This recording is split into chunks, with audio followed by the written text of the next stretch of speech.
இன்றைக்கி நம்ம homemade craft supply series தான் பார்க்க போகிறோம். ஸோ ஃபஸ்ட்டு நான் வார்னிஷர் செய்ய போகிறேன். ஸோ ஒரு பவுலில் நீங்கள் வந்து க்ளூ ஆட் பண்ணிக்கோங்க.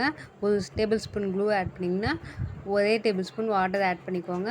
ஸோ ரெண்டுத்தையும் நல்லா எவ்வளோ மிக்ஸ் பண்ண முடியுமோ நல்லா மிக்ஸ் பண்ணிக்கோங்க. ஸோ நல்லா மிக்ஸ் பண்ணிகிட்டே வாங்க. மிக்ஸ் பண்ணிட்டீங்கன்னா வார்னிஷர் ரெடி.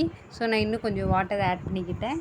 எனக்கு இன்னும் கொஞ்சம் வாட்டராக இருக்கணுன்றதுனால அந்த வார்னிஷர் கன்சிஸ்டன்சிக்கு ஸோ வார்னிஷர் ரெடி. ஸோ அது மேலே நீங்கள் உங்களுக்கு வந்து ஸ்டிக்கர் ஒட்டி வச்சுக்கோங்க.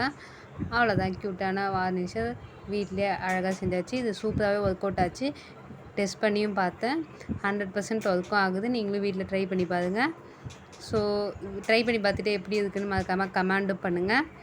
சரி, ஓகே, நெக்ஸ்ட்டு வீடியோ பார்க்கலாம். நெக்ஸ்ட்டு பார்த்தீங்கன்னா ஜெஸ்ஸோ, ஹோம்மேட் ஜெஸ்ஸோ எப்படி பண்ண பார்க்கலாம். ஃபஸ்ட்டு ஒயிட் சிமெண்ட் எடுத்துக்கோங்க. ஒயிட் சிமெண்ட் ஒரு 2 டேபிள் ஸ்பூன் ஆட் பண்ணிக்கோங்க. நெக்ஸ்ட்டு ஒயிட் க்ளூ ஆட் பண்ணிக்கோங்க. ஃபெவிகால் எது வேணாலும் யூஸ் பண்ணிக்கலாம். So white colour glue 1 tablespoon add பண்ணிக்கோங்க. ஸோ அது நெக்ஸ்ட்டு வந்து ஒயிட் கலரில் பெயிண்ட் ஆட் பண்ணிக்கோங்க. ஒயிட் கலர் பெயிண்ட் ஆட் பண்ணால் எது வேணாலும் ஆட் பண்ணிக்கலாம். ஸோ ஒயிட் கலரில் ஏதாவது அதுக்கு பதிலாக நீங்கள் பவுட்ரு கூட ஆட் பண்ணிக்கலாம். ஸோ இது எல்லாத்தையும் போட்டுட்டு நல்லா மிக்ஸ் பண்ணிக்கோங்க. வாட்டர் இல்லாமல் மிக்ஸ் பண்ணுங்கள். வாட்டர் ஆட் பண்ணாலும் ஒன்றும் பிரச்சனை கிடையாது. ஸோ இது எல்லாத்தையும் நல்லா மிக்ஸ் பண்ணிகிட்டே வாங்க. அவ்வளோதான், ஜெஸ்ஸோவும் ரெடி ஆகிடுச்சு. இதையும் நான் ட்ரை பண்ணி பார்த்தேன், ஒர்க் அவுட் ஆச்சு. ஸோ நீங்களும் ட்ரை பண்ணி பார்த்துட்டு கமெண்ட்ஸில் கமெண்ட் பண்ணுங்கள். நெக்ஸ்ட்டு சாக் பீஸ் எப்படி செய்யணும் பார்க்க போதும். ஒரு டேபிள் ஸ்பூன் அதே ஒயிட் சிமெண்ட் ஆட் பண்ணிக்கோங்க.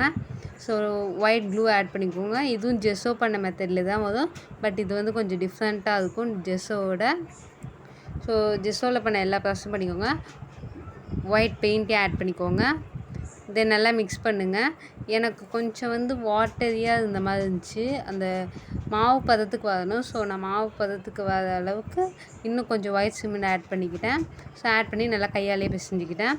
ஸோ பண்ணிங்கன்னா ஒரு மாவு சப்பாத்தி மாவு பதத்துக்கு வந்துடும். ஸோ அதை வந்து நீங்கள் சாக் பீஸ் ஷேப்புக்கு ரோல் பண்ணி வச்சுக்கோங்க. தென் இது ரோல் பண்ணிவிட்டு வெயிலில் பார்த்திங்கன்னா ஒரு ½ டே காய வச்சிட்டிங்கன்னா சாக் பீஸ் ரெடி.